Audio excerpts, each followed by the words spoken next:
கண்டிப்பாக ஒவ்வொரு சப்ஜெக்டும் இன்டர்லிங்க். சரிங்களா? ஹிஸ்ட்ரி, ஜாகிரஃபி ரெண்டுமே இன்டர்லிங்க்.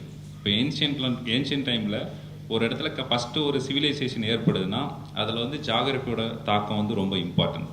சரிங்களா? நீங்கள் ஒரு சப்ஜெக்ட் படித்து முடிக்கிறீங்கன்னா அந்த சப்ஜெக்டில் நீங்கள் ஒரு கான்செப்ட் கிளாரிட்டி வரும்ல, அது வந்து நீங்கள் அடுத்த சப்ஜெக்ட் படிக்கும்போது அதை அப்ளை பண்ணணும். ஏன் வந்து இண்டஸ் வேலி சிவிலைசேஷன் இந்த ஏரியாவில் நடந்தது, எதுக்கு ரிவர் பக்கத்தில் வந்துச்சு, என்ன ரீசன், அதுக்கு ஜாகிரபிக்கல் ரீசன் என்ன, இது எல்லாமே ஒவ்வொரு சப்ஜெக்ட் படிக்கும்போது நம்ம இன்டர்லிங்க் பண்ணிக்கலாம். அது வந்து ஒரு கிளாரிட்டி வந்தால் தான் நமக்கு படிக்கும், அது இன்டர்லிங்க் பண்ண முடியும். நம்மளோட ஸ்ட்ராட்டஜி ரொம்ப முக்கியம். எந்த சப்ஜெக்டில் அதிகமாக வெயிட்டேஜ் வருதோ அந்த சப்ஜெக்ட் தான் நம்ம அதிக நேரம் கொடுத்து இம்பார்ட்டன்ஸ் கொடுத்து படிக்க முடியும். அப்படி அதிக வெயிட்டேஜ் உள்ள சப்ஜெக்ட் பார்த்தீங்கன்னா பாலிட்டி, எக்கனாமிக்ஸ், ஹிஸ்ட்ரி. உங்களுக்கு எது ஃபஸ்ட்டு கம்ஃபர்டபுளாக இருக்குது, எது படிக்கும்போது உங்களுக்கு ஒரு கான்ஃபிடென்ட் வந்து டெவலப் ஆகுது. இப்போ பார்த்தீங்கன்னா ஒரு எக்ஸாம் போகிறதுக்கு முன்னாடி இவ்வளோ படிச்சிருக்கோம் அப்படி அந்த ஃபீல் வந்தால் தான் நம்ம எக்ஸாம் நல்லா பண்ண முடியும். அதுக்கு வந்து உங்களுக்கு கம்ஃபர்டபுளாக என்னென்ன சப்ஜெக்ட் இருக்கோ அதெல்லாம் ஃபஸ்ட்டு ஸ்டார்ட் பண்ணுங்கள்.